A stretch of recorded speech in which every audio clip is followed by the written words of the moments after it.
Encore 5 minutes. Vous dites oui. 5 minutes passent. Attends, juste cette partie.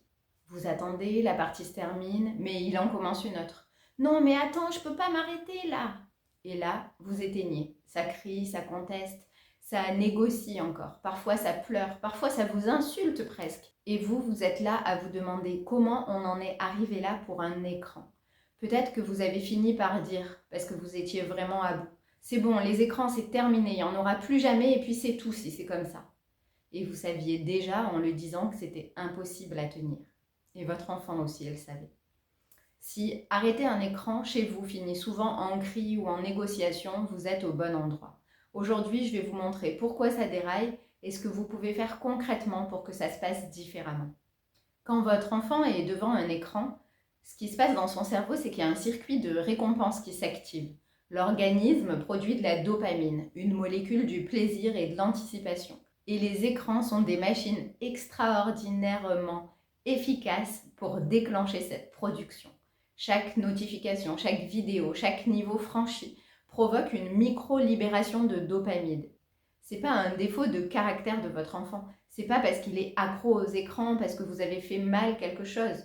C'est une réponse neurologique. Son cerveau reçoit un signal très fort. Ici, c'est bien. Ici, ça récompense. Vas-y, continue. Et quand vous éteignez, vous coupez ce signal brutalement. C'est un peu comme si on coupait une source de satisfaction intense, d'où la frustration et parfois la crise. Il y a quelque chose d'autre. Devant les écrans, les enfants sont comme hypnotisés. Ils ne voient plus et n'entendent plus ce qui se passe autour d'eux. Quand vous appelez votre enfant depuis la cuisine, il n'est pas en train de faire semblant de ne pas entendre. Son cerveau est littéralement ailleurs, dans un état de concentration intense sur un flux de stimulation, et vous lui demandez d'en sortir en 2 secondes. C'est pas possible. Ça ne veut pas dire qu'il est incapable d'apprendre à arrêter. Ça veut dire qu'on ne peut pas attendre qu'il passe d'un état de concentration intense à une transition immédiate, sans accompagnement, surtout quand il est petit. Alors, qu'est-ce qui change vraiment et pourquoi ça marche? Il y a une chose que peu de parents font, parce qu'elle semble contre-intuitive. Au lieu d'appeler depuis la cuisine, approchez-vous. Asseyez-vous à côté de lui 1 minute avant la fin. Intéressez-vous à ce qu'il regarde ou il joue. Posez-lui une question.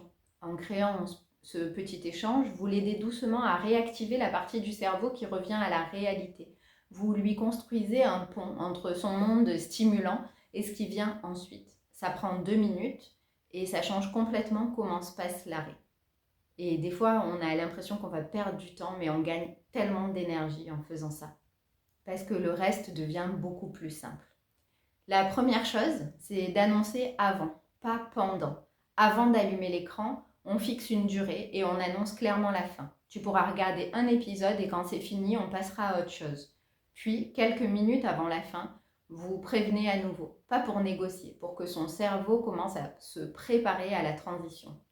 C'est pas une faiblesse de prévenir, c'est comprendre comment fonctionne le cerveau d'un enfant et lui donner les moyens de s'adapter. La deuxième, c'est ce qui vient après. Si ce qui suit l'écran est quelque chose d'agréable, l'arrêt devient plus acceptable. Pas besoin que ce soit extraordinaire, juste quelque chose qui l'anticipe positivement. Un goûter, une activité choisie ensemble, un moment avec vous. Et alors, pourquoi la menace du jamais? Vous savez, vous la connaissez, vous l'avez peut-être prononcée hier soir et vous savez ce qui se passe ensuite. Plus jamais d'écran. Soit vous tenez pas et le message que votre enfant reçoit, c'est quand papa ou maman dit ça, ça veut rien dire. Soit vous tenez et pendant 3 jours, c'est la guerre à la maison et vous finissez par céder quand même. C'est pas un problème de volonté, c'est un problème de stratégie. Une menace qui n'est pas tenable ne pose pas de limite, elle en efface une. Et plus vous en prononcez que vous ne tenez pas, plus votre enfant apprend à tester, à négocier, à attendre que vous cédez. Et ça, c'est épuisant. Ça ne dit rien sur votre autorité, ça dit que vous utilisez un outil qui ne convient pas à la situation. Alors, si vous vous battez tous les jours avec les écrans, c'est pas parce que vous n'avez pas d'autorité, c'est parce que vous vous battez contre quelque chose de neurologique avec des outils qui appartiennent à un autre registre. Vous n'allez pas résoudre ces moments uniquement avec plus de volonté, ni la vôtre, ni celle de votre enfant. Vous pouvez par contre créer des conditions qui rendent la transition moins violente pour son cerveau. C'est pas céder, c'est comprendre ce à quoi vous avez affaire. Et si vous sentez que ces moments autour des écrans vous mettent dans un état de tension disproportionné, parfois ça vaut le coup de regarder ce que ça vient toucher chez vous. Le besoin que ça obéisse, le sentiment de perdre le contrôle, la fatigue de devoir répéter encore et encore. Parce qu'il n'y a pas que le cerveau de votre enfant dans la pièce. En conclusion, les écrans ne sont pas l'ennemi. La vraie question, c'est comment on accompagne l'arrêt plutôt qu'on l'impose. Moins de batailles, moins de menaces que vous ne tiendrez pas, plus de préparation, plus de présence au moment de la transition. Ça ne règle pas tout d'un coup, mais ça change le rapport de force et surtout, ça change comment vous vous sentez à la fin de la journée. Si aujourd'hui, l'arrêt des écrans finit souvent en négociation, en cris ou en culpabilité, je vous ai préparé un guide gratuit pour ne plus improviser dans ces moments-là. Vous aurez quoi dire avant, pendant et après, même les jours où vous êtes fatigué. Le lien est en description. Partagez cette vidéo à un parent qui reconnaîtra cette situation.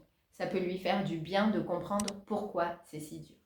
Et pour aller plus loin, je vous renvoie vers la vidéo Parents épuisés, comment arrêter de crier et retrouver son calme. Le lien est juste ici. Prenez soin de vous et à la semaine prochaine.